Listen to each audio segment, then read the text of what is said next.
The Zephyr-class diplomatic vessel descended through Earth's atmosphere with all the grace of a falling leaf, its crystalline hull refracting sunlight into prismatic displays across the clouds. Inside, Ambassador Elsa Chen stood at the observation deck, her hands clasped behind her back as she watched the alien ship approach the designated landing zone in Geneva. "They have no idea, do they?" Riza Nakamura asked, stepping beside her with 2 cups of coffee. His dark eyes reflected the shimmering alien craft as it touched down with barely a whisper. Elsa accepted the cup with a slight smile. "Not a clue. The Confederation thinks they're about to welcome primitive newcomers into their galactic community."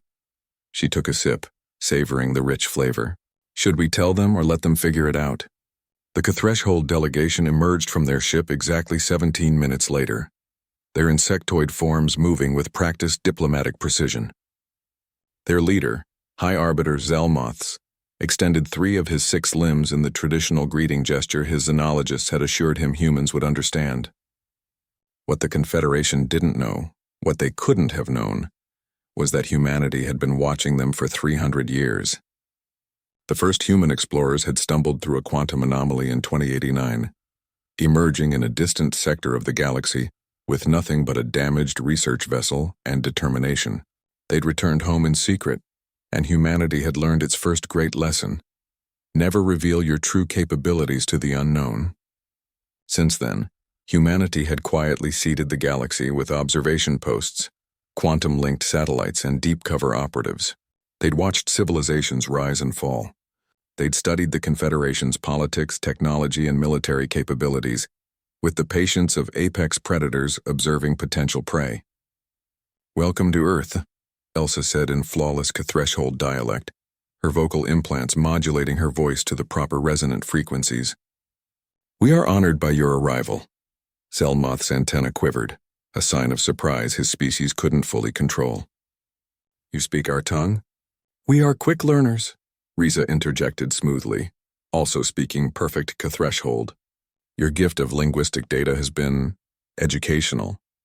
In truth, humanity had been studying Threshold language for 2 centuries, ever since they'd intercepted Confederation communications and cracked their encryption in approximately 7 hours. The gift of linguistic data the Confederation had transmitted before arrival was little more than a children's primer. The formal first contact ceremony proceeded according to Confederation protocol, which Elsa and Riza had memorized years ago during their training at the Department of Galactic Affairs, an agency whose very existence was humanity's most closely guarded secret. "The Confederation welcomes Earth into the greater community of civilized worlds," Zelmoths intoned. "We offer protection, trade, and the accumulated knowledge of 5,000 member species." "How generous," Elsa replied, her expression carefully neutral. She didn't mention that humanity's quantum computers had already absorbed and surpassed the Confederation's entire scientific database, or that human warships hidden in subspace folds throughout the galaxy outnumbered the Confederation fleet 3-1. The revelation came 3 days later, during what was supposed to be a simple technology exchange demonstration. Riza stood in the presentation chamber, holding what appeared to be a standard human tablet. "This is our basic computational device," he explained to the assembled Confederation scientists. "Most of our population carries one." A Vrixthalon technician, her scales shimmering blue with excitement, approached with their most advanced analysis scanner. "May I?" she asked. "Of course," the scanner hummed, then screeched, then displayed readings that made every alien in the room freeze. "This is impossible," the Vrixthalon whispered. "The quantum processing density, the artificial intelligence architecture, this is beyond Tier 7 technology. You would need to be..." She looked up, her eyes widening in horror. "You would need to be a supreme-class civilization." The room fell silent. Elsa sighed. "Well, I suppose it was inevitable. How long?" Zelmoths demanded, his voice crackling with disbelief. "How long have you been deceiving us?" "Deceiving?" Riza raised an eyebrow. "Ambassador, you arrived at our doorstep claiming to offer us protection and knowledge. We simply chose not to correct your assumptions. But your signals, your broadcasts, they indicate a recently spacefaring species." "We broadcast what we wanted you to hear," Elsa said calmly. Earth learned long ago that the galaxy respects strength but fears it even more. We've been members of the galactic community for 3 centuries, just quietly. The truth spilled out over the following hours. Humanity's vast network of observation posts. Their quantum-fold drives that could cross the galaxy in hours, not weeks. Their neural interface technology that made human reaction times faster than any known species. Their mastery of artificial intelligence that they'd carefully kept hidden, because the Confederation had nearly destroyed itself over such research millennia ago. Why? Zelmoths finally asked. Why reveal yourselves now? Elsa and Riza exchanged glances. Because humanity is ready to step forward, Elsa said. We've watched the Confederation struggle with the Void incursion at the Galactic Rim. We've seen good species fall because the response was too slow, too bureaucratic. We'd like to help, Riza added, but on our terms as equals, not as newcomers seeking approval.